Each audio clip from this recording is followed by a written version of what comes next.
TV ojú wa tó lé ojú wa tó kó. Mo kí gbogbo ẹ̀yin èèyàn wa káàkiri gbogbo àgbáńlá ayé. Ẹ káàárọ̀, ẹ káàsán, ẹ káalẹ́. Níbi gbogbo tẹ́ ẹ bá ti lórí ọ̀fẹ́ láti máa wo ìkànnì Àràbà tẹlifíṣàn. Ẹ̀yin èèyàn wa, mo tún gbede lálẹ́ yìí. Ẹ bi mí pé kí ni mo gbede? Àṣírí ńlá ó tún tú. Àwọn èèyàn mọ̀ wò wípé ó ṣe wá jẹ́ ọ̀rọ̀ aláṣírí ni Àràbà tẹlifíṣàn gbé lọ́wọ́ lẹ́nu ọjọ́ mẹ́ta yìí. Aláṣírí ńlá tú. Àṣírí ńlá tẹ́ ò gbọ́ rí. Àṣírí ńlá tí kò tí ì jáde rí. Ṣé ẹ̀sùn wa rẹ́ni tó tú àṣírí? Ẹni tí gbogbo yín respect ni. Ẹni tèmi gan respect ni. Wọn kì í dédé sọ̀rọ̀. Ọ̀rọ̀ tẹ́ bá dẹ̀ gbọ́ lẹ́nu wọn. Ọlọ́run gbọ́ bó ṣe rí nìyẹn. Ṣé rí prógámù talẹ́ yìí? Ẹ máa wá ṣe nǹkan kan fún mi. Ṣé rí àwọn èèyàn kan wà tó yẹ pé àwọn nǹkan kan táwọn èèyàn ti ń pariwo láti bí ijọ́ mẹ́ta láti bí ọdún bíi mélòó kan nípa Yorùbá Nation tí wọn ò gbà. Ṣùgbọ́n ṣé rí tẹ́ bá wo fídíò eléyìí, iyì ọ̀pọ̀lọpọ̀ èèyàn ó tún máa ṣí sí. Reason gan nìyẹn tí mo ṣe gbé wá ló ní yàjóyàjó ni. Ta ló gbé àṣírí wá? Ta ló tú àṣírí? Àwọn àṣírí wo ni wọ́n tú? Ẹ wo èmi kọ́ ni wọ́n á sọ àfi tẹ́ bá wo fídíò yẹn. Ṣùgbọ́n mo wá kí gbogbo ẹ̀yin èèyàn wa káàbọ̀ lẹ́ẹ̀kan sí ibi tẹ́ lórí ọ̀fẹ́ láti máa wò wá. Ẹ̀yin tẹ́ ṣẹ̀ṣẹ̀ ń wò wá fúngbà àkọ́kọ́ tẹ́ come across Àràbà tẹlifíṣàn, mo kí ẹ̀yin náà wípé ẹ káàbọ̀.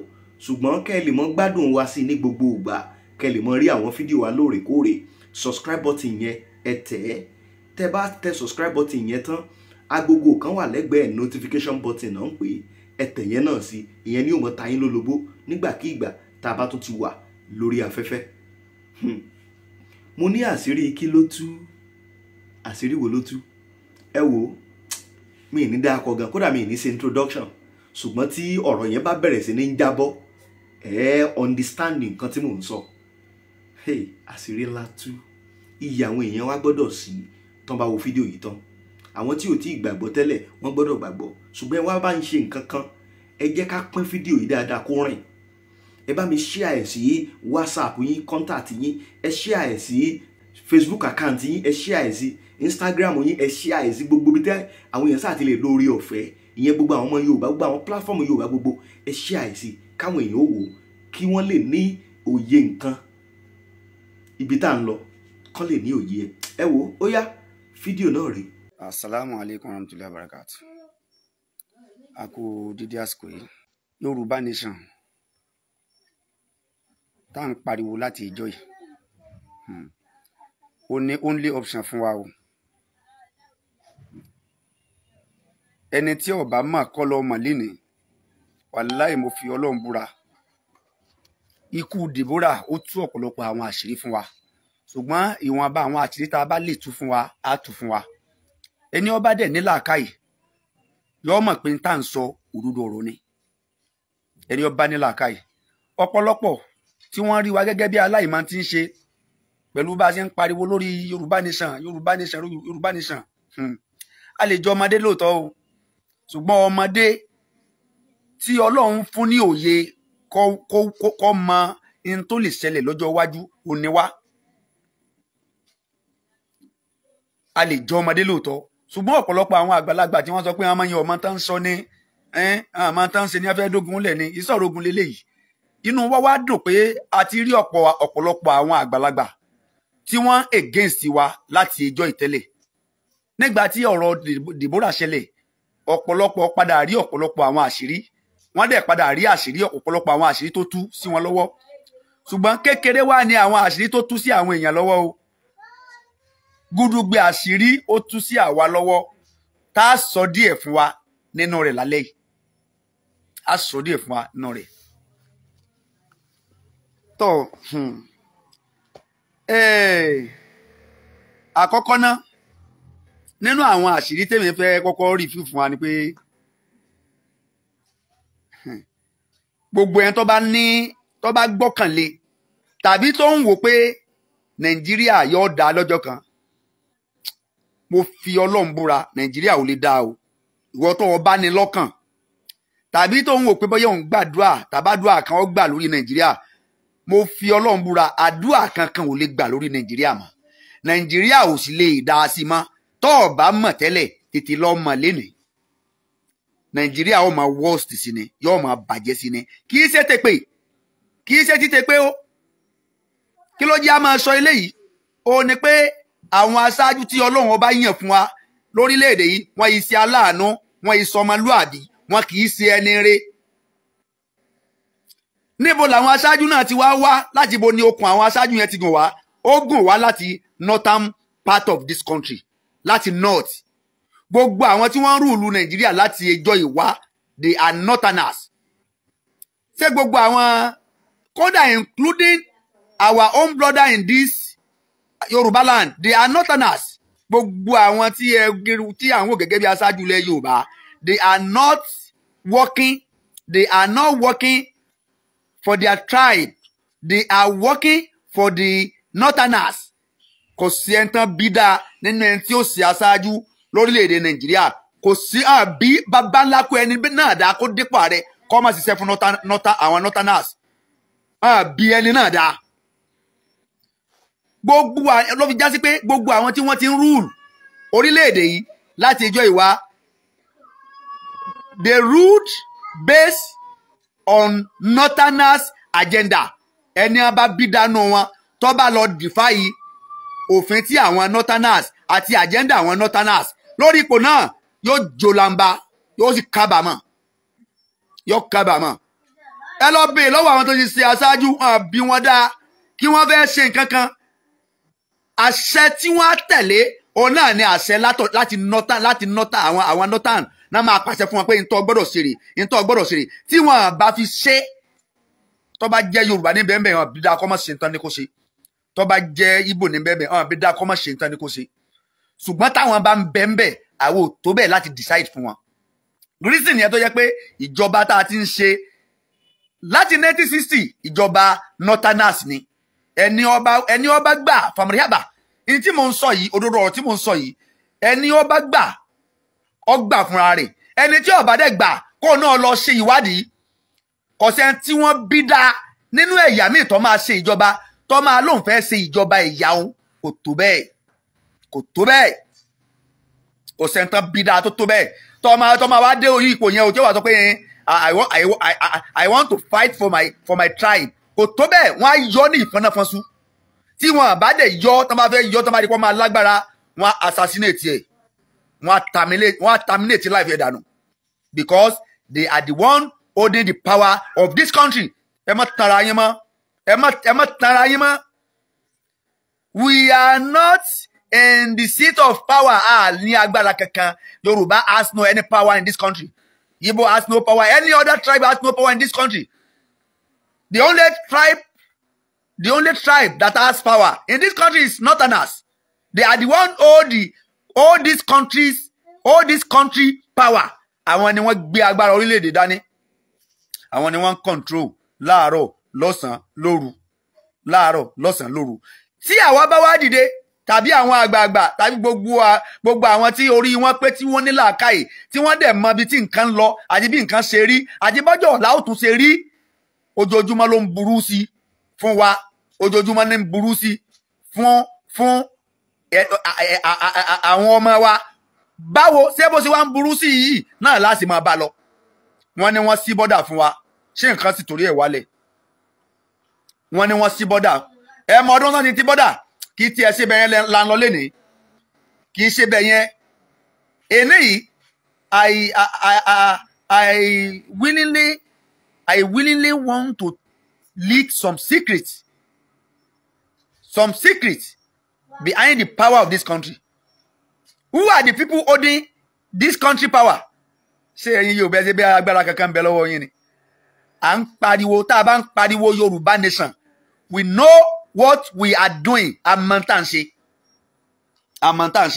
Ẹ rí mi báyìí. Ẹ rí èmi gẹ́gẹ́ bí àáfàá báyìí. Tí mò ń pariwo Yorùbá nation.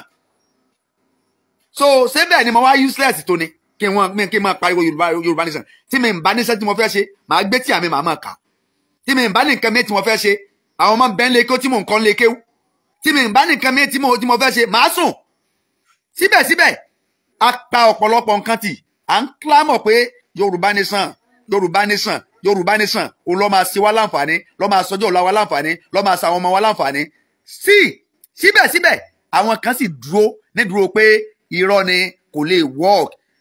Ẹ má jẹ́ atanra wa. Mo fẹ́ sọ òdodo ọ̀rọ̀ kan fún gbogbo ẹ̀yin tẹ́ wà lórí platform mi nírọ̀lẹ́ yìí mo dẹ̀ fẹ́ kẹ́ bá mi share program yìí kí àwọn èèyàn ó lè kọ́ ẹ̀kọ́ tó ní agbára lórí ẹ̀. Ẹni tí ó bá ní kíni ẹni tí ó bá ní ìmánì kò ní bá wa ṣe Yorùbá nation yìí o. Ẹni tí gbàgbọ́ rẹ̀ ó bá kú tó torí ọ̀pọ̀lọpọ̀ challenges ló máa face wa ṣùgbọ́n a máa overcome ẹ̀ bó ṣe rí nìyẹn. Nígbà tí wọ́n mú Sunday Igboho àwọn kan ṣe bó ti tán ni àwọn kan tiẹ̀ nígbàgbọ́ pé bẹ́ẹ̀ ni Sunday Igboho máa kú sí ibẹ̀ ló máa kú sí pé kò ní bọ́m̀bẹ̀ láéláé wọ́n padà. Ìwọ̀nba àwa tá a nígbàgbọ́ la dúró lórí ọ̀rọ̀ tá à ń sọ títí tí Sunday Igboho fi dé torí pé àwa mọ̀ pé ìrìn àjò yìí tá a ti bẹ̀rẹ̀ yìí kì í ṣe ìrìn àjò kan tó máa kú sọ́nà bí èéfín ìrìn àjò tó máa ṣèso tó máa láṣeyọrí lórí rẹ̀ ni àkókò àtìgbà tó máa jẹ́ nìkan lọ́lọ́run fi hàn wá ṣùgbọ́n pé kò ní bọ́ sí wàláhì yóò bọ́ sí. Mo fi àlùkùránì búra yóò bọ́ sí. Mo fi bọ́lọ́run ṣe tóbi tó ní ààyè rẹ̀ ọba ọ̀kan ṣoṣo Yorùbá nation máa bọ́ sí. Àkókò àtìgbà nìkan lọ́lọ́run ò sọ fún wa ó fi yẹn jù wá lọ. Ṣùgbọ́n bí nǹkan bá ti fi lọ dùgbẹ̀ tó fi bọ̀ tó fi lọ wájú tó fi lọ sẹ́yìn àwọn kan máa ti bí ṣé kí ni sì máa bọ́ ṣiṣá àwọn tí ó bá nígbàgbọ́ wọn ní bá wa pariwo Yorùbá nation o bó ṣe rí nìyẹn. Ẹni tí ò sì nígbàgbọ́ àwa náà fẹ́.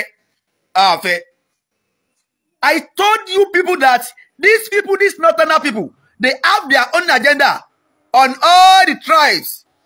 Wọ́n ní personal agenda.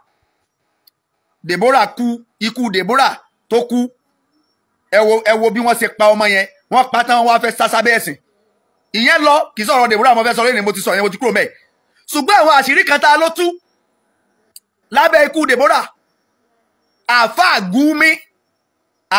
Gumi ẹni tí ó bá gbọ́n tá àáfàá Gumi sọ ẹ lọ wá lórí social media kẹ ẹ lọ gbọ́n tí Gumi sọ nígbà tí Gumi fẹ́ ṣe àbòsí. And we are calling ourselves Muslim brothers. We believe that in Yoruba land.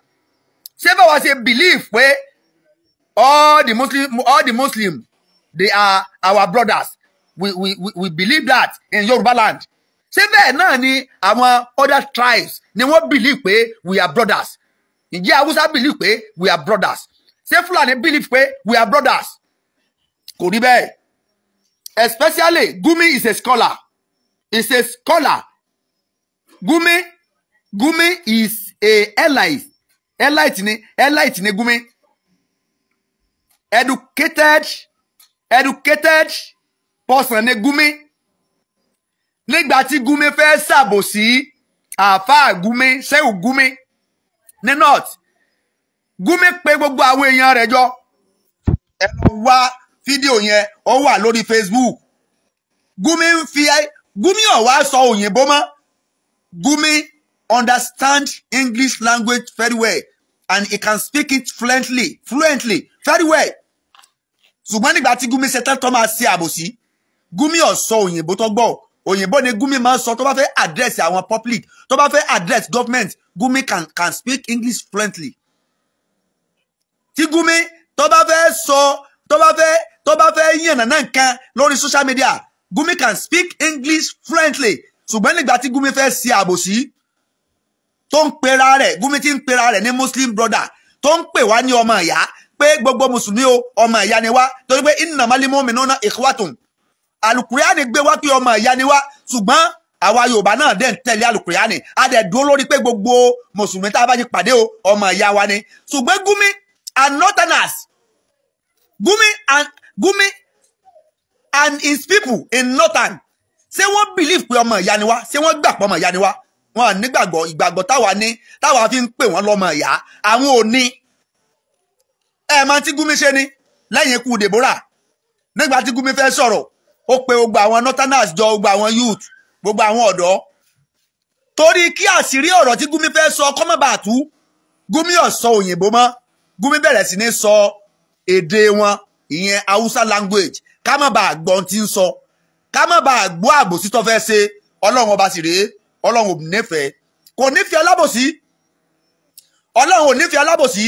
Eléyìí mo fẹ́ fi pé gbogbo ẹ̀yin àfáà wa nílẹ̀ Yorùbá ṣàkíyèsí mo sì fẹ́ fi wọ́ọ̀nù yín lórí ìmọ̀ pé àwọn northerners ní ọmọ ìyá wa ìmọ̀ pé àwa ò ní hàn kí n sọ ọmọ ìyá wa ni wọ́n ṣùgbọ́n ọmọ ìyá wa alábòsí ni wọ́n ọmọ ìyá wa alábòsí ni wọ́n àwọn ò sì ní bá alábòsí ọmọ ìyá ẹni tó bá ti jẹ́ alábòsí àwọn ò ní bá dá nǹkan papọ̀ láíláí a sì ní mú lọ́mọ ìyá láíláí wọ́n fẹ́ ṣàbòsí wa nílẹ̀ Yorùbá gbogbo àfáà ilẹ̀ Yorùbá Gumi àtàwọn èèyàn rẹ̀ tí wọ́n pera wọn ní mùsùlùmí ní north wọ́n fẹ́ ṣàbòsí wa nílẹ̀ Yorùbá ẹ̀yin àgbààgbà nílẹ̀ Yorùbá ẹ̀yin muslim nílẹ̀ Yorùbá ẹ̀yin àfáà wa nílẹ̀ Yorùbá tẹ́ ẹni ká máa pè wọ́n ní brọ́dà wa ká gbà fún wọn ká kó wọn papọ̀ ká má sí àsọ̀bíyà ìyẹn ni pé ká má sí ẹlẹ́yàmẹ̀yà ká rí wọn gẹ́gẹ́ bí ọmọ ìyá wa àwọn ò rí wa gẹ́gẹ́ bí ọmọ ìyá wọn o.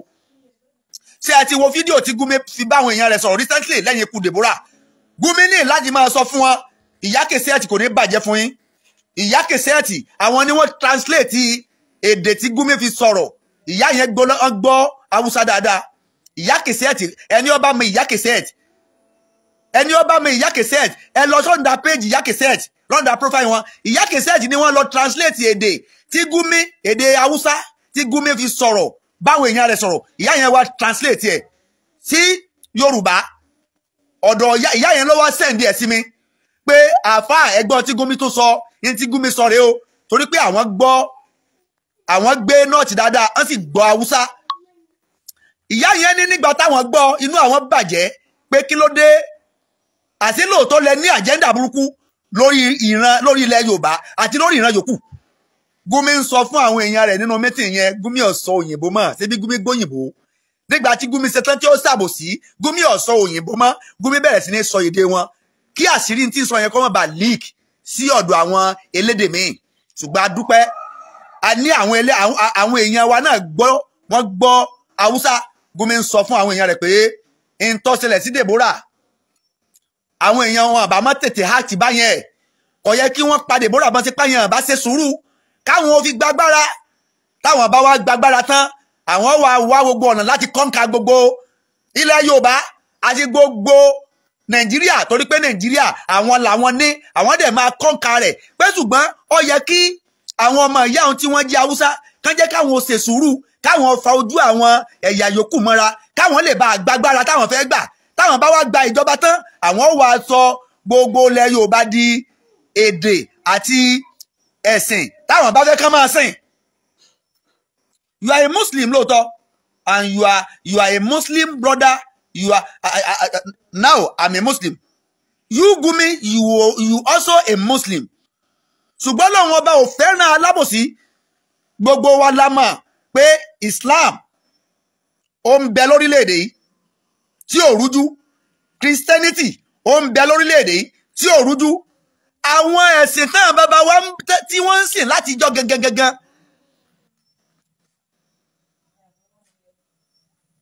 ẹ̀sìn náà bàbá wa ń sìn láti jọ gangan tá à ń pè ní ẹ̀sìn alábàláyé àwọn traditionalists wọ́n ń bẹ lẹ́yìn yẹn àwọn ẹ̀sìn míì tó ti wà ní Nàìjíríà so they have their own agenda ó ń bá àwọn èèyàn rẹ̀ sọ̀rọ̀ ó wá ń sọ fún wọn pé ẹ bá má ṣe báyìí ẹ bá má tètè pa Deborah ẹ bá jẹ́ ká fojú àwọn èèyàn mọ́ra tán ká gbàgbára nígbà tá a bá gbàgbára tán a máa wá kọ́ńkà gbogbo wọn a máa sọ gbogbo wọn di mùsùlùmí èmi lọ́mọ ìyá tó jẹ́ Kristẹni tá a jọ wà nílẹ̀ Yorùbá so ẹ pọ̀ ọmọ ìyá mi ṣe ẹ pa àwọn ọmọ ìyá mi torí pé wọ́n jẹ́ Kristẹni a nínú ẹbí wa tí wọ́n jẹ́ Kristẹni ẹ pa àwọn ẹbí wa tán jẹ́ Kristẹni torí pé they are not Muslim la ìkìrá àfidí ní kọ́dítà bá yánnà rúṣùdù mìíràn lè gẹ́yì ayé Al-Quran Ọlọ́run ló dìdí sọ́nà Al-Quran pé la ìkìrá àfidí there is no compulsion in religion no compulsion in religion no compulsion in religion you cannot force anybody to worship your God you cannot compulse your religion on anybody I can only lecture that my religion is a peace religion, is good religion. You can come to my religion. I can only do lecture on my religion. I cannot compulsory it for anybody that you must do my religion. you must do. You must worship my religion. You must worship my religion. I can't compulsory my religion on anybody. I can't force my religion on anybody. Also, Christians cannot force their Christianity on anybody. That is what Quran quote said, that there is no, Allah said in Quran that there is no compulsion in religion. La ikraha fi dini. Qad tabayyana rushdu minal ghayyi. That is ayah. But you should not compulsory. You should not force your religion on anybody. Why foolish agenda? Why foolish agenda? Gumi is a scholar. We have scholar like Gumi in Yoruba land. We have greater scholar than Gumi in Yoruba land. Kí ló dé táwọn ò nírú agenda tí Gumi ní? Torí pé wọ́n ní inú tó mọ́, wọ́n ní ẹ̀mí mímọ́, wọ́n ní ọkàn tó mọ́ sí ọmọ nìkejì. In Yorùbá lọ́jà máa sọ pé nílẹ̀ Yorùbá, we cannot compare Yorùbá, ilẹ̀ Yorùbá, ká compare rẹ̀ pẹ̀lú Hausa land, Northerner. A lè compare nílẹ̀ Yorùbá, àwa Yorùbá, Ọlọ́run fún wa ní làákàyè ní òye, a sì gbọ́n, a sì kórìíra ìpànìyàn. Ẹ wo agenda. Ẹ wo agenda. Ẹ rí pé nígbà tí ọ̀rọ̀ Deborah ṣẹlẹ̀, Àtíkù ọkọ̀ ó rìlíìsì Àtíkù kan sórí Twitter rẹ̀. Lẹ́sẹ̀kẹsẹ̀ tí àwọn àgbààgbà ní nọ́ọ̀tì pé akílà Àtíkù ṣe ọ̀sàyè lọ dìlítì Àtíkù yẹn lórí Twitter rẹ̀. Àtíkù against bí wọ́n ṣe pa ọmọ yẹn. Àtíkù ó against lórí Twitter rẹ̀ pé bí wọ́n ṣe pa ọmọ yẹn o kò dáa kò bófin mu justice ó náà béèrè justice fún ọmọ yẹn. Nígbà tó máa fi dijọ́ kejì Àtíkù lọ delete ẹ̀ kúrò mẹ́. Ó delete Àtíkù yẹn kúrò níbẹ̀. Kí ni agenda rẹ̀ tó fi delete ẹ̀? Wọ́n ti pè ní pé tó bá fẹ́ dé ipò yẹn ẹ ṣe sùúrù, ẹ má jẹ́ ká ti wà ash ká ti ẹja máa pamper àwọn èèyàn yìí. Àtíkù sáré lọ delete, no wonder tÁtíkù fi delete Àtíkù tó kọ. Tó náà fi sympathize lórí Deborah, Àtíkù lọ delete ẹ̀ dànù. Kí ni agenda Àtíkù? Kí ni aim ẹ̀? Kí ni àníyàn rẹ̀ tẹ́lẹ̀ nígbà tó kọ́kọ́ kọ́ tó sympathize pẹ̀lú Deborah tó dẹ̀ condemn bí wọ́n ṣe pa Deborah? Kí ló dé tó kọ́kọ́ condemn ẹ̀? Nígbà tó wá condemn ẹ̀ tán, kí ló dé tó lọ delete Àtíkù yẹn kúrò lórí page ẹ̀ ní Twitter? That is the reason why. My brothers and sisters, I must tell you, these people are they have hidden agenda on other tribes.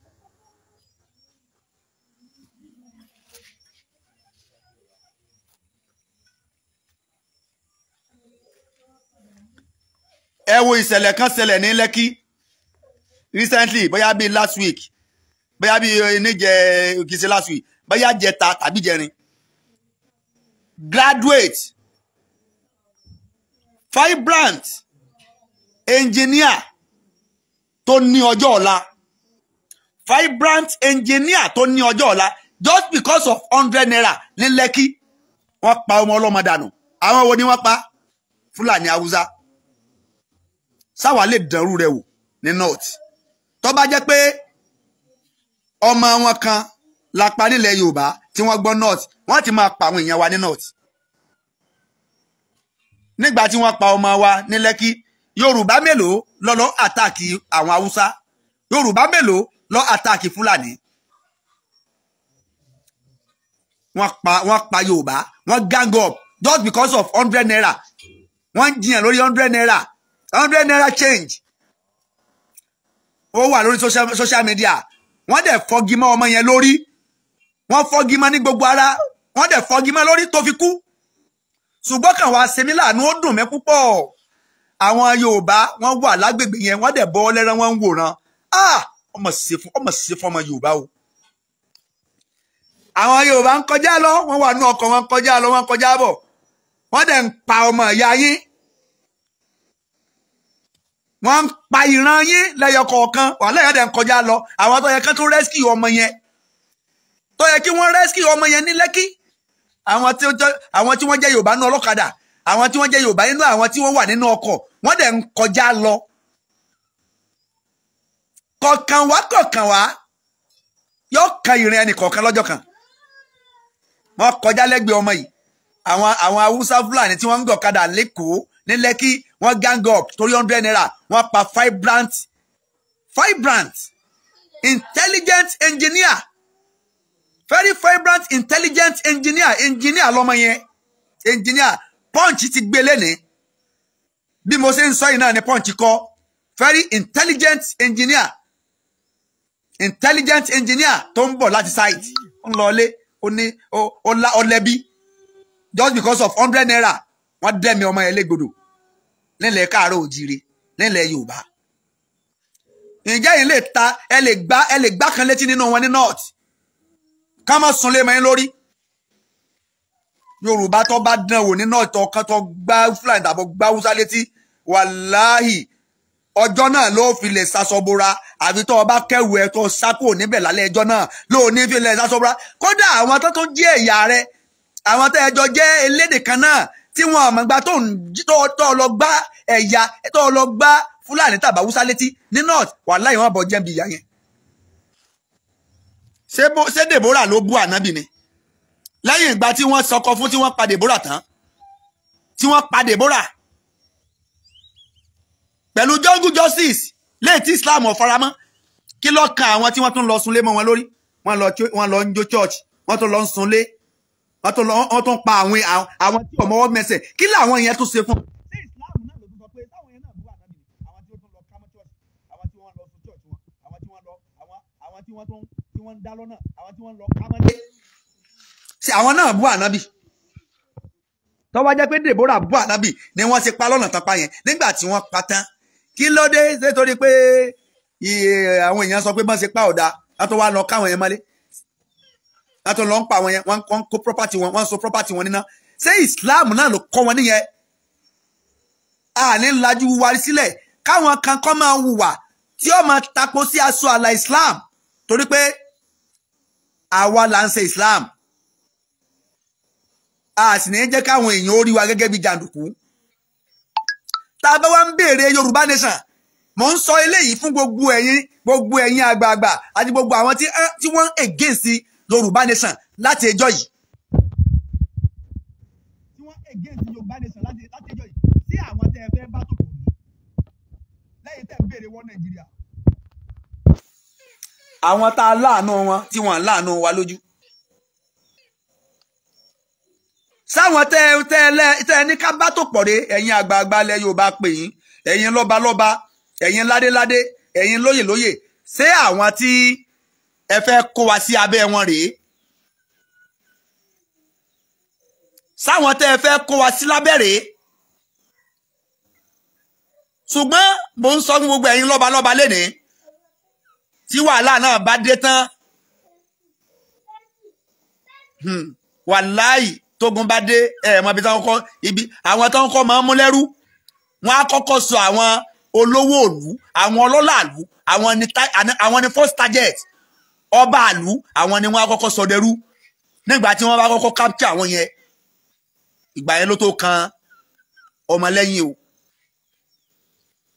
àwọn tí wọ́n jẹ́ èkàn aṣáájú ogun náà kọ́kọ́ máa kó lẹ́rú ní tí ò yé nìyẹn tá a bá ń pariwo sọ wá tọ́ ká gba Yorùbá ní sàbí ọ̀tọ̀ máa fi àsìkò yìí sọ nínú tó da ìjọba wọn Nàìjíríà wò òun náà ní ọ̀rọ̀ ẹ̀sìn tí wọ́n fi ń ṣe ìjọba wọn Nàìjíríà kódà tá a bá gba ilẹ̀ Yorùbá tán wọn á gbọ́dọ̀ fi ọ̀rọ̀ ẹ̀sìn tó ilẹ̀ Yorùbá that is the fact I'm telling the fact nínú tó wó ìjọba Nàìjíríà ó ní ẹ̀sìn ọ̀rọ̀ ẹ̀sìn náà fi ń to ìjọba Nàìjíríà ní tó jẹ́ kó wó nìyẹn ẹ lọ wo Europe Amẹ́ríkà sẹ́sìn náà fi tó kí ló dé táyé wọn dá lóòótọ́ wọn àlẹ́sìn ṣùgbọ́n ń gbégbé ayé àlàáfíà wọ́n ń jẹ nígbà tó wù wọ́n wọ́n ń wọṣọ nígbà tó wù wọ́n wọ́n ń lo ọkọ̀ nígbà tó wù wọ́n wọ́n ń gbélé tó wù wọ́n ìgbésí ayé wọn rọrùn, kò sí ajínigbé, kò sí agbénita, kò sí agbénisowó. Àwa ní Nàìjíríà chọ́ọ̀chì pọ̀, mọ́sáàsì pọ̀, àwọn ìjọba wa tó ń fi owó tó yẹ kán máa fi empower àwọn èèyàn, wọ́n tó fi ń ràn yàn ní Jerusalem, wọ́n fi ń ràn yàn ní, wọ́n fi ń ràn àwọn èèyàn ní Mecca. Craziness. Oníkálukú ọmọ àmójútó ẹ̀sìn rẹ̀ yóò dẹ̀ máa sin ẹ̀sìn rẹ̀. Ṣé ẹ̀sìn tá à ń sìn ní gbangba ṣé sóun lẹ̀sìn ni? Ṣé ká sin ẹ̀sìn ní gbangba ká yọ̀ mọ̀ pàǹsẹ̀sìn ṣé ìyẹn gangan lẹ̀sìn? Ìyí tí ń jẹ́ ìsìn lọ́hùn láàrin ẹ̀dá àtọlọ́run rẹ̀ lọ́wà. Kò dìgbà tí gbogbo ayé bá tó mọ̀ pé à ń sin Ọlọ́run.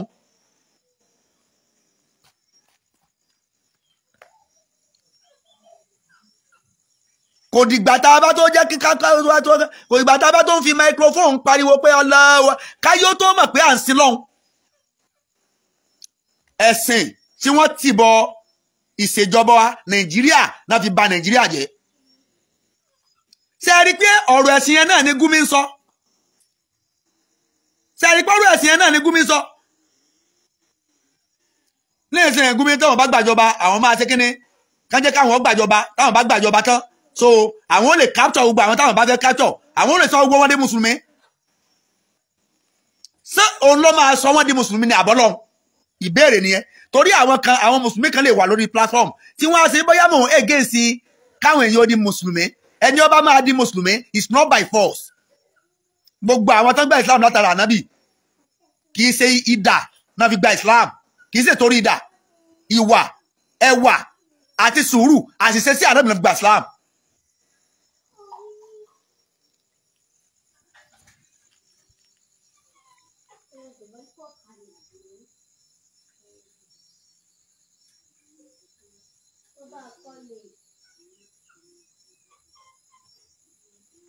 My brothers and sisters, mọ́sáàsì pọ̀ ní Nàìjíríà, chọ́ọ̀chì pọ̀ ní Nàìjíríà, ẹ bá ń tan náà táyẹn dákun. Tàbí kò ní ìdíyẹ máa ń bọnú ilé gan. Ẹ máa lọ́nu ilé. Chọ́ọ̀chì pọ̀ ní Nàìjíríà, mọ́sáàsì pọ̀ ní Nàìjíríà. Kí ló dé tó sì pọ̀?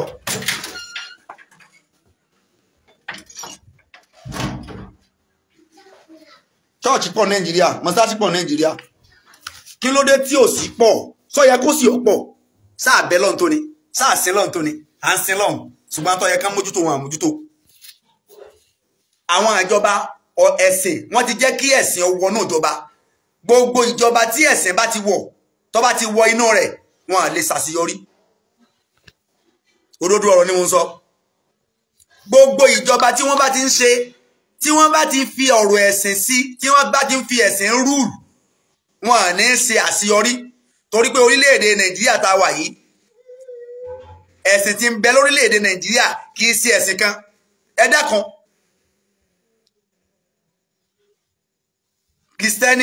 Àwọn Christian wọ́n máa wá kí àwọn èèyàn wọn kó ṣe president. Muslim wọ́n á máa wá kí àwọn èèyàn wọn kó ṣe president. Oníṣẹ̀ǹbáyé wọ́n á máa wá kí àwọn èèyàn ká ṣe president. Bẹ́ẹ̀ náà ni àwọn political post oníkálukú ń jà pé ẹlẹ́sìn mi ni kó bọ́ bẹ́ẹ̀, ẹlẹ́sìn mi ni kó bọ́ bẹ́ẹ̀. Tí ẹlẹ́sìn kan bá wá débẹ̀ tó bá jẹ́ pé mùsùlùmí ló débẹ̀, yóò máa rule láti ṣe kéde láti favour àwọn Muslim brother rẹ̀ nìkan, kò ní rí ti àwọn yòókù rò. Sẹ́lù yẹn máa tò, ẹ dákun, it's a question. Sẹ́lù yẹn máa tò tó bá jẹ́ pé Christian ló wà níbẹ̀, ẹ lọ wo àwọn yunifásitì, ẹ lọ wo Ifẹ̀, àwọn Christian náà dominate Ifẹ̀. Tẹ́ ẹ bá rí mùsùlùmí, percent mùsùlùmí tí ń bẹ ní Ifẹ̀ wọ́n kéré púpọ̀ because Ifẹ̀ dominated by Christian. Àwọn ni wọ́n rúlu OAU àbí yunifásitì Ifẹ̀. Tó bá jẹ́ pé mùsùlùmí ló head school yunifásitì kan, ó náà máa sáré kọjá pé àwọn ẹlẹ́sìn àwọn Muslim ni wọ́n máa dominate ibẹ̀, kò ní fún Christian ní chance. Kò ní fún Christian ní chance. Bó ṣe wá ń ṣẹlẹ̀, wọ́n wá ń fi ẹ̀sìn rule.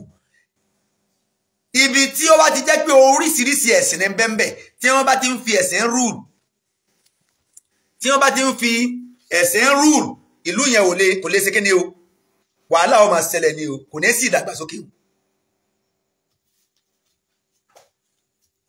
tí ọ̀rọ̀ ẹ̀sìn ni wọ́n fi ń rù ní orílẹ̀-èdè yìí ẹ̀sìn tí wọ́n fi ń rùlù yìí òun ló jẹ́ kí ìjọba kíni ìjọba wọ́n Nàìjíríà owó ìjọba wọ́n Nàìjíríà ti wá wó accepted Yorùbá nation tá ń lọ tá a bá máa kọ constitution tá a bá máa ṣe gbogbo òfin a gbọ́dọ̀ gbé ọ̀rọ̀ ẹ̀sìn wọ̀ ọ̀rọ̀ ẹ̀sìn ò gbọ́dọ̀ wọnú ìjọba rárá freedom of religion máa wà fún oníkálukú ẹ̀sìn tó bá fẹ́ sìn máa sìn má gbèdénú ìjọba tá bá ti gbé ọ̀rọ̀ ẹ̀sìn wọnú ìjọba wàláhì wàhálà máa ṣẹlẹ̀ kò ní sí dàgbàsókè nínú ìlú kò ní sí dàgbàsókè yóò máa bí wàhálà ni yóò sì máa bí ìfàsẹ́yìn fún ìlú òun lọ́fà àwọn fi owó ìlú wọ́n fi ń rán àwọn èèyàn ní Jerusalem wọ́n fi owó ìlú wọ́n fi ń rán àwọn èèyàn ní Mẹ́kà lówó tó yẹ ká máa fi ṣe empowerment fún àwọn tí wọ́n kàwé tí wọ́n ríṣẹ́ kòkó àwọn ṣe kòkó complain lẹ́dẹ̀ ó ti kú steel rolling ó ti kú kébù wáyà kébù complain lọ́nà Abẹ́òkúta ó ti kú gbogbo àwọn iléeṣẹ́ ńláńlá tí Nàìjíríà ní tí wọ́n ti ń gba àwọn tí wọ́n bá parí ìwé tí wọ́n ti ń gbà wọ́n ṣiṣẹ́ they are nowhere to be found today they are nowhere to be found níbo náà wà lénìí wọ́n ti kú àwọn olówó Nàìjíríà àwọn aṣáájú Nàìjíríà wọ́n náwó lórí ẹ̀sìn wọ́n á sì náwó lórí factory wọ́n á náwó lórí company wọ́n á náwó lórí bí iléeṣẹ́ ṣe máa wù wọ́n dẹ̀ náwó lórí ẹ̀sìn wọ́n kọ́ masáàsì sínú masáàsì ńláńlá wọ́n tó masáàsì ṣe fún ìlú wọ́n tó masáàsì ìlú ṣe ẹ̀rí wọ́n lè sọ pé masáàsì central mosque kan o nílùú báyìí o 500 million láfi tún ṣe o church báyìí nínú ìlú báyìí 200 million láfi tún ṣe o wọ́n tó ìṣèjọba tó bá ti ń fi ẹ̀sìn rúùlù ìlú ìṣèjọba yẹn ò ní láṣeyọrí wọn à lè láṣeyọrí ńlọ́jẹ́ kí Nàìjíríà collapse Yorùbá ilẹ̀ Yorùbá nation ò ní rí bẹ́ẹ̀ ẹ̀sìn kankan ò ní rúùlù lórí nínú ìjọba oníkálukú ó máa ṣe ẹ̀sìn rẹ̀ nínú ìlú wọn à ní gbé ọ̀rọ̀ ẹ̀sìn wọnú ìjọba ọ̀rọ̀ ẹ̀sìn kò ní wọnú ìjọba ọ̀rọ̀ ẹ̀sìn oníṣẹ́kíní kò ní wọnú ìjọba ẹ worú agenda ti Gumi ní the same thing will happen to Christian àwọn àgbààgbà Christian náà máa ní the same agenda pé ẹ jẹ́ káwa náà gbàjọba ẹ̀rí a máa bá a ṣe máa plan bí gbogbo Nàìjíríà ṣe máa di Christian irú nǹkan báyẹn máa wà lọ́kàn àwọn Christian leaders kì í ṣe Gumi nìkan ló ní agenda yẹn o the same agenda ti ń bẹ lẹ́mìí Gumi pé ẹ̀yin èèyàn wa ó wá ń fa Haúsá sọ fún àwọn èèyàn rẹ̀ pé gbogbo ẹ̀yin èèyàn mi ẹ mọ̀ tí ìbínú ẹjẹ́ afa ojú wọn mọ́ra Gumi ń sọ fún àwọn èèyàn rẹ̀ bẹ́ẹ̀ recently lẹ́yìn ikú Deborah ẹjẹ́ afa ojú wọn mọ́ra tá a bá fa ojú wọn tá a gbàjọba tán a máa bá a ṣe máa káàtọ̀ wọn tá a máa sọ wọn di mùsùlùmí yes ní tí Gumi sọ nìyẹn èrò rẹ̀ dáa ìtọ́sọ dáa lóòótọ́ ṣùgbọ́n àwọn Christian náà àwọn náà máa ní the same agenda nínú àwọn tán jágbà àgbà Christian sáwọn náà máa lajú kalẹ̀ ni àwọn náà fẹ́ kẹ́sìn tàwọn náà gbòòrò náà ó wọ́n fẹ́ kí ẹ̀sìn táwọn náà ń ṣe kó develop náà ó àwọn náà máa ní plan pé ẹ̀dá kan gbogbo ẹ̀yin Christian ẹ̀já gbé ọmọ ìyá wa wọlé o ọmọ ìyá wa Ọ̀ṣínbàjò ọgbọ́dọ̀ di ààrẹ o tó bá di ààrẹ tọmọ ìyá tó jẹ́ Christian bá di ààrẹ so àwọn náà ó lè mọ bá ti kọ́ church ńláńlá tí gbogbo ìlú gbogbo ibi tí àwọn mọ́sáàsì ńláńlá wà yẹn a máa kọ́ church ńláńlá sẹ́gbẹ̀ẹ́ rẹ̀ àwọn náà máa ní the same agenda tó máa jẹ́ similar agenda irú eléyìí tí Gumi ní ẹ dákun báwo ni wọ́n ṣe wá fẹ́ ronú lórí ìgbésí ayé tó máa rọrùn fún mẹ̀kúnnù nígbà tó bá jẹ́ pé gbogbo ìrònú wa bí church ó ṣe pọ̀ bí mọ́sálásí ó ṣe pọ̀ bí Christianity ó ṣe pọ̀ bí mùsùlùmí ó ṣe pọ̀ ìyẹn náà ń ronú ìyẹn ní ń bẹ nílà káyé wọn ṣérú ìròrí báyìí ní ń bẹ nílà káyé àwọn Bani Israila àwọn funfun ẹ wò gbésí ayé àwọn funfun ẹ wò bó ṣe dáa àwa tí mọ́sáàsì pọ̀ lọ́dọ̀ wa tí church pọ̀ lọ́dọ̀ wa a máa ń lọ ṣẹrú lọ́dọ̀ àwọn tá a sọ pé lẹ́sìn ni gbogbo àwọn àfa ńláńlá wọ́n máa rán àwọn ọmọ wọn abroad láti lọ kàwé ń bẹ wọn àmà lẹ́sìn ìlú tí ò lẹ́sìn àwọn àfa ńláńlá àwọn ṣéhùn ńláńlá ibẹ̀ lọmọ wọn ti lọ kàwé àwọn pásítọ̀ ńláńlá ìlú tí ò lẹ́sìn ibẹ̀ lọmọ wọn ti lọ kàwé kí ló dé tàn rán ọmọ wọn lọ sí Pakistan àwọn àfa wa ńláńlá yẹn kí ló dé tàn rán ọmọ wọn lọ sí Pakistan kó lọ kàwé ń bẹ ká máa wọn kán rán ọmọ wọn lọ sí Iraq ṣebí Muslim country ní Pakistan Muslim country ní Iran Muslim country ní Iraq kí ló dé tó jẹ́ Amẹ́ríkà ìlú kèfèrí ṣebí wọ́n pè wọ́n kèfèrí ni sọ yẹ ká lo nǹkan kèfèrí sọ yẹ ká lọ sí ìlú kèfèrí ṣebí ní àkèfèrí ṣebí kò yẹ ká bá kèfèrí ṣe ṣebí kò yẹ ká mú wọn lọ́rẹ̀ẹ́ bẹ́ẹ̀ ṣe ń preach pọ̀pọ̀lọpọ̀ ṣe ń preach pé kèfèrí ni wọ́n ẹ má jẹ́ àbá wọn ṣe ẹ má jẹ́ àmú wọn lọ́rẹ̀ẹ́ ẹ má jẹ́ àdé nǹkan kan ṣe pẹ̀lú wọn ẹ ń preach bẹ́ẹ̀ lóòótọ́ ṣùgbọ́n bẹ́ẹ̀ lọ́mọ yẹn ti lọ kàwé kí ni rísì tọmọ yẹn fi lọ kàwé nílùú kèfèrí kí ni rísì tọmọ yẹn fi lọ kàwé nílùú kèfèrí ibẹ̀ náà ọmọ yẹn ti lọ kàwé majority gbogbo wọn sẹ̀dí ọmọ wọn abroad ẹ̀tọ́ ọmọ rẹ̀ ọba lọ London yóò lọ America yóò lọ Canada àwọn yẹn ọ̀dẹ̀ lẹ́sìn tipa lẹ́ẹ̀fì rí church tipa lẹ́ẹ̀fì rí mosque tẹ bá rí church tẹ bá rí mosque àbí ọ̀dà kan pariwo wọn àtò bẹ́ẹ̀ agboolé kékeré báyìí ìwọ́n bóyá bí inú pálọ̀ láti wàá máa ṣèṣì sí ìyẹn ní kọ́ lọ mọ́ gbàdúrà ẹ tó bá jẹ́ mùsùlùmí ń bẹ̀ ni sí ìyẹn ní kọ́ lọ mọ́ gbàdúrà ẹ tó bá jẹ́ kìrìsìtẹ́nì ni torí pé orí wọn pé wọ́n mọ̀ pé ìjọba tí ọ̀rọ̀ ẹ̀sìn bá ti wọ̀ ìjọba yẹn máa collapse ni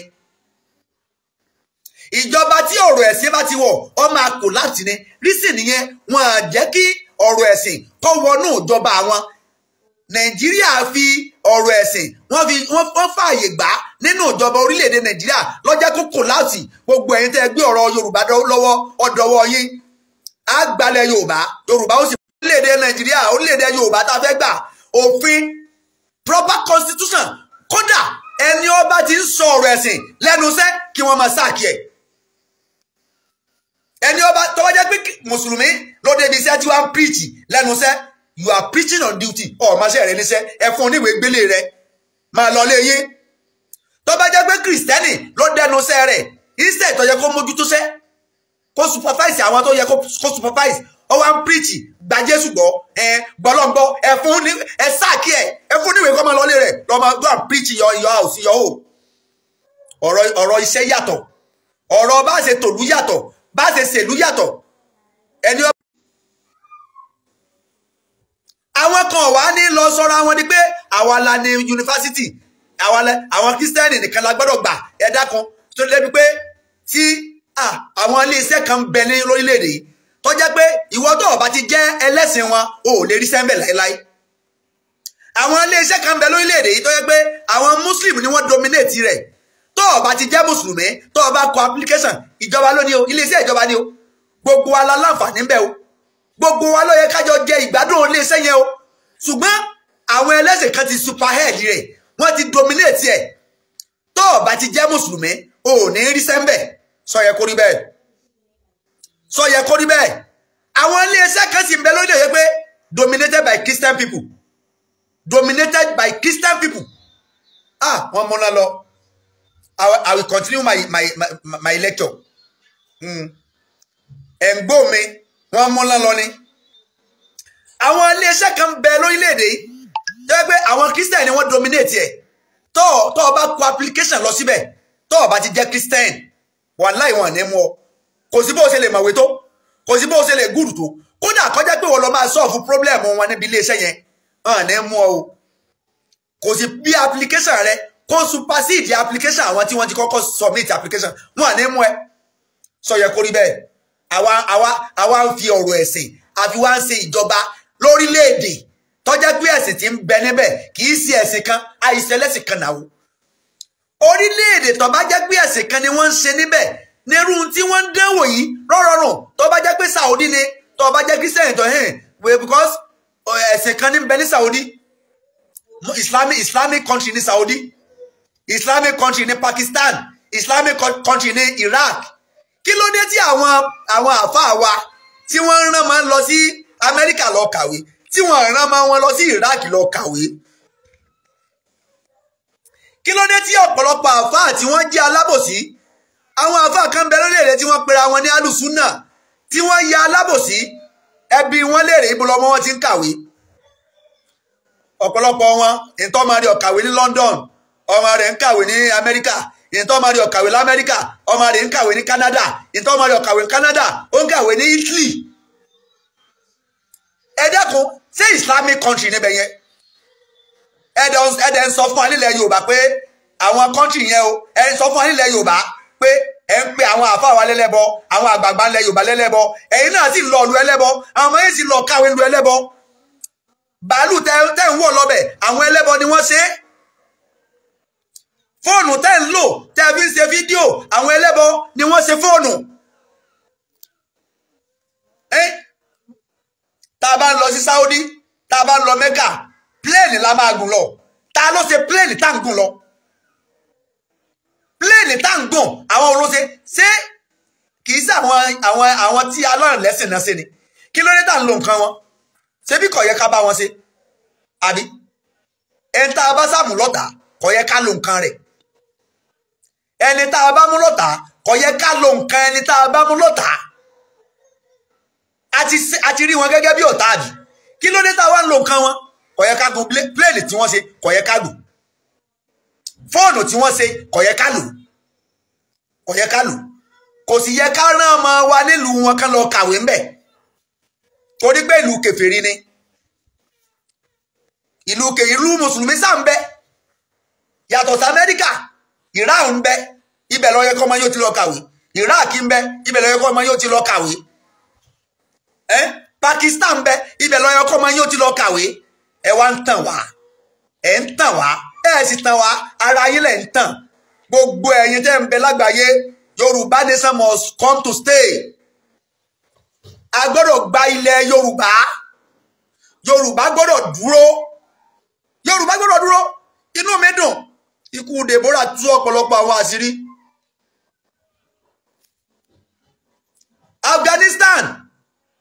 Afghanistan mẹ́mẹ́ ilẹ̀ Lárúbáwá ni ibẹ̀ ló yẹ kọ́ máa wọ́n ti lọ kàwé wọn àrán ọmọ ní Afghanistan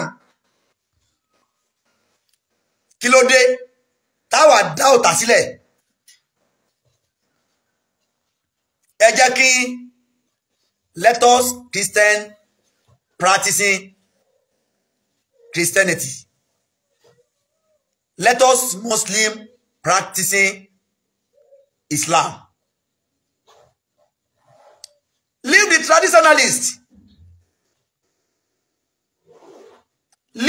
traditionalists leave them for God títí wa ní láti sọ ọ̀rọ̀ Ọlọ́run ìtọ́lọ́wọ́n bá sọ nínú Al-Qur'ani pé ẹni tó bá ẹ wá sí Islam dá o a máa preach in a peaceful way fún àwọn èèyàn ni it's not by sword we have to preach in a peaceful way not by sword a ní fi idà a ní fi preach torí pé Muhammad did not preach by sword Rasulullah sallallahu alaihi wasallam did not preach by sword Muhammad Rasulullah sallallahu alaihi wasallam preach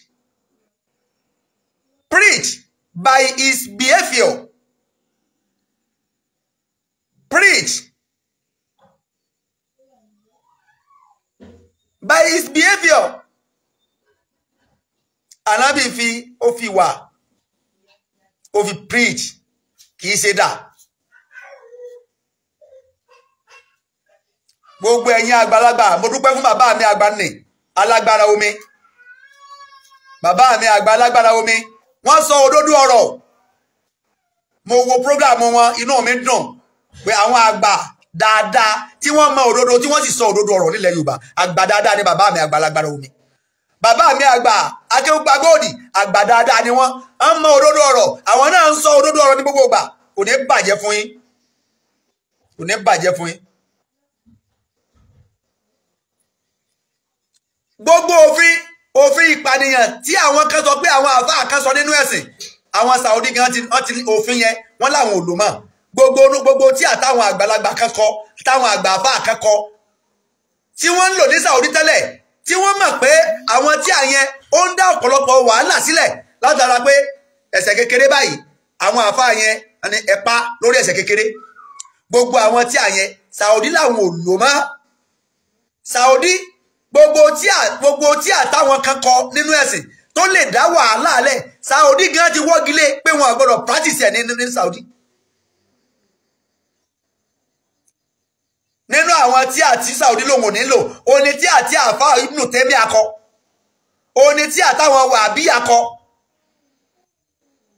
tó jẹ́ pé àwọn ìdájọ́ tí ń bẹ níbẹ̀ ìdájọ́ tó burú jáì ni ìdájọ́ tó lè túlù ni ìdájọ́ tó lè dá wàhálà lẹ̀ nílùú ni àwọn Saudi láwọn ò lo tí àyẹn mọ́ ṣerú tí àyí láwọn àmà lò ní ṣerú àwọn ìdájọ́ báyìí láwọn àmà lò nílẹ̀ Yorùbá ṣerú àwọn ìdájọ́ báyìí láwọn àmà lò nílẹ̀ Yorùbá ó làwọn kan tí wọ́n pera wọn ní alùsùnà wọn níyà àwọn alùsùnà gidi ń bẹ o ẹ má sì mí gbẹ o wàláhì àwọn alùsùnà tán jẹ́ ọmọlúwàbí tó jẹ́ pé tẹ́ ẹ bá wọn pàdé ẹ máa gbàdúrà kẹ́ẹ̀tún mọ́ kẹ́ẹ̀nírú wọn lọ́mọ ìyá ni ṣùgbọ́n àwọn alùsùnà kan ti wà nílẹ̀ Yorùbá tó jẹ́ pé ìpànìyàn ọjọ́ wọn lójú o òfin káṣá máa pànìyàn ká máa pànìyàn ẹni ó bá ti ṣe single mistake ẹ pa ọjọ́ wọn lójú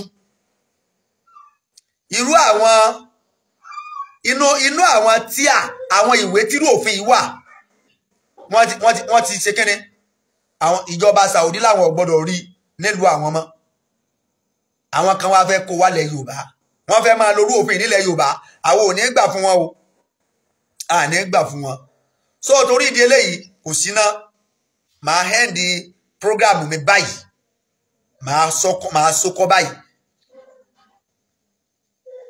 so Yorùbá nation gbogbo wọn tó ọba nígbàgbọ́ nínú Yorùbá nation tẹ́lẹ̀ Yorùbá nation almost to stand yo Yorùbá nation must to stand almost to stand ẹ jẹ́ ká wake up let us wake up let us wake up ẹ má jẹ́ kán fi òyìnbó pé àfín fún wa mọ́ ẹ má jẹ́ kán pé àfín lóyìnbó fún wa àfín yàtọ̀ sóyìnbó òyìnbó yàtọ̀ sáfín wọn àjọra wọn.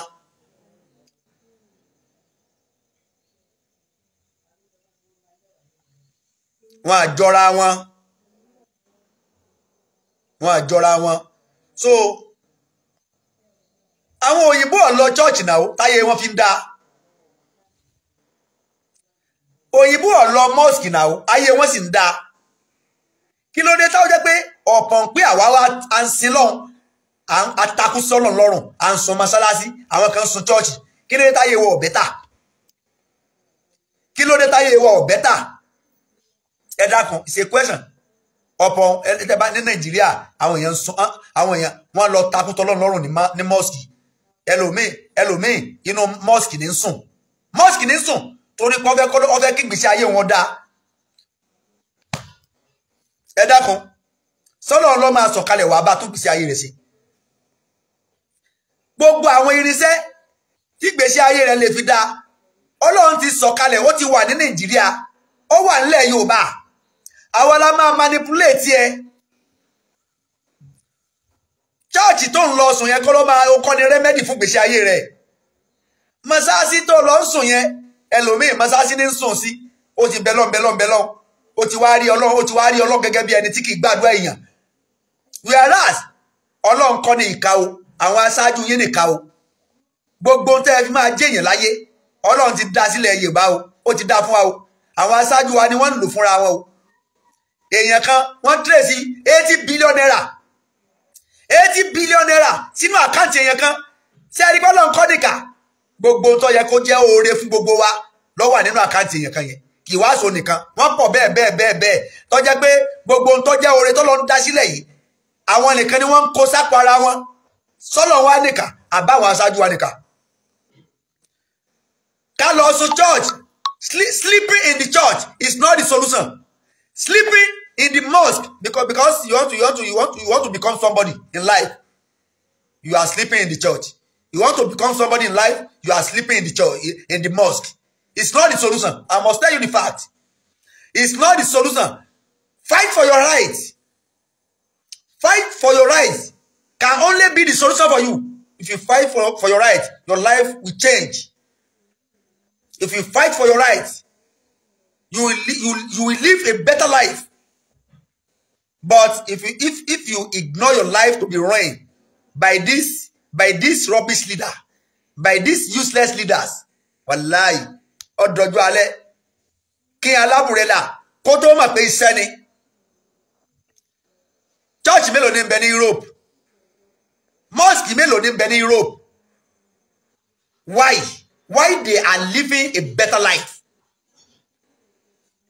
Why?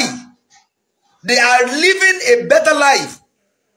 But in Nigeria, we have numerous churches. We have numerous mosques.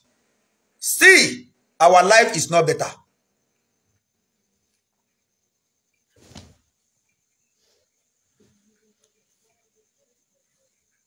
Still, our life is not better.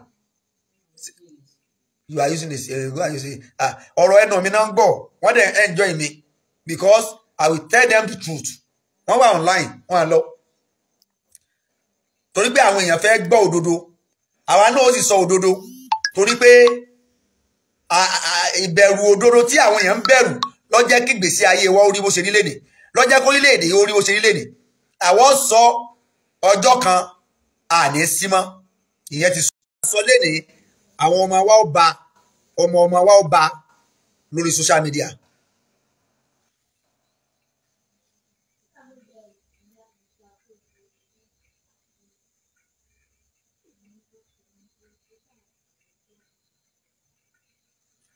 Can you imagine? Brother mi wọ́n ní Alhaji Akande Kazeem Ọpẹ́yẹmí àbí brother mi Jack Olúṣọlá wọ́n ní lọ́dọ̀ àwọn ní Ireland wọ́n ní church and mosque wọ́n sọ di mini company.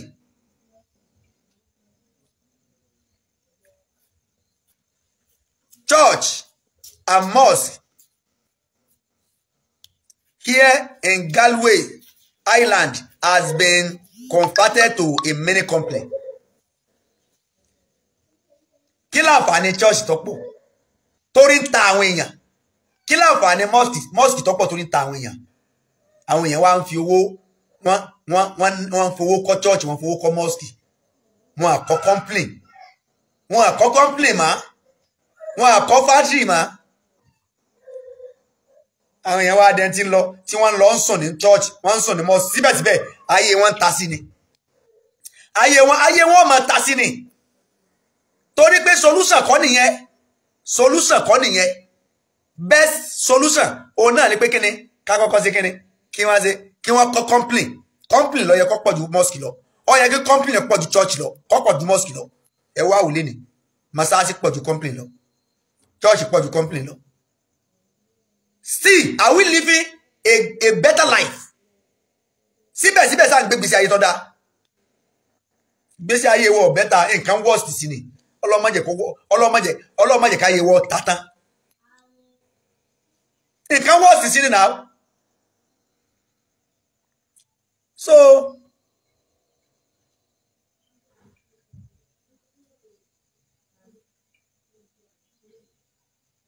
kọ́lọ̀ ọmọ ó ṣàánú fún wa ó sì dáadáa àdánù tó ń bí lénìí tó bá dijọ́ mi á máa tẹ̀síwájú. Mo kí ẹnì kọ̀ọ̀kan wa tó wà lórí ètò ẹ kú àtàárọ̀ a kú àsìkò yìí a tún nípàdé ayọ̀ tó bá di ọjọ́ mi. Ìwọ̀nba nínú ìsìtí tá a fẹ́ sọ fún wa lénìí lélẹ́yìí ẹni ó bá dúró tó bá nígbàgbọ́ lórí Yorùbá Nation kó dúró déédéé o kó dúró déédéé ní tẹ́ ẹ bá fẹ́ ná ẹ náwó yín lórí Yorùbá Nation yóò wá sí mọ̀ọ́sẹ̀ kò ní jẹ́ ànádànù.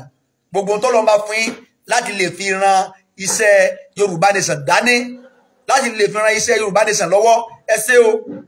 Kò sáṣedànù lórí ọ̀rọ̀ Yorùbá Nation o. Àní sáṣedànù o. Wàláhì àìsàn aláṣedànù. Àìsàn aláṣedànù o.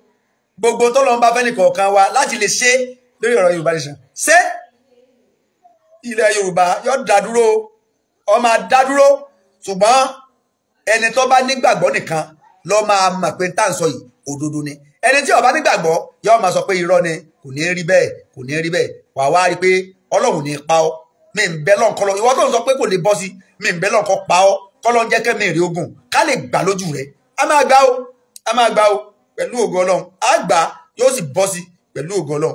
A nípàdé ayọ̀ ká nípàdé àtọ́ bá dọjọ́ mi ọjọ́ orí á tún máa tẹ̀síwájú lórí the same discussion á máa já wa sí á máa sọ fún wa àwọn àṣírí tó ń bẹ lábẹ́ ká gba Yorùbá nation àti ọ̀nà tá a gbàgbà á máa jẹ́ kó yọ lọ́jọ́ mi. Assalamu alaikum wa rahmatullahi wa barakatuhu. Ma assalam. No going back.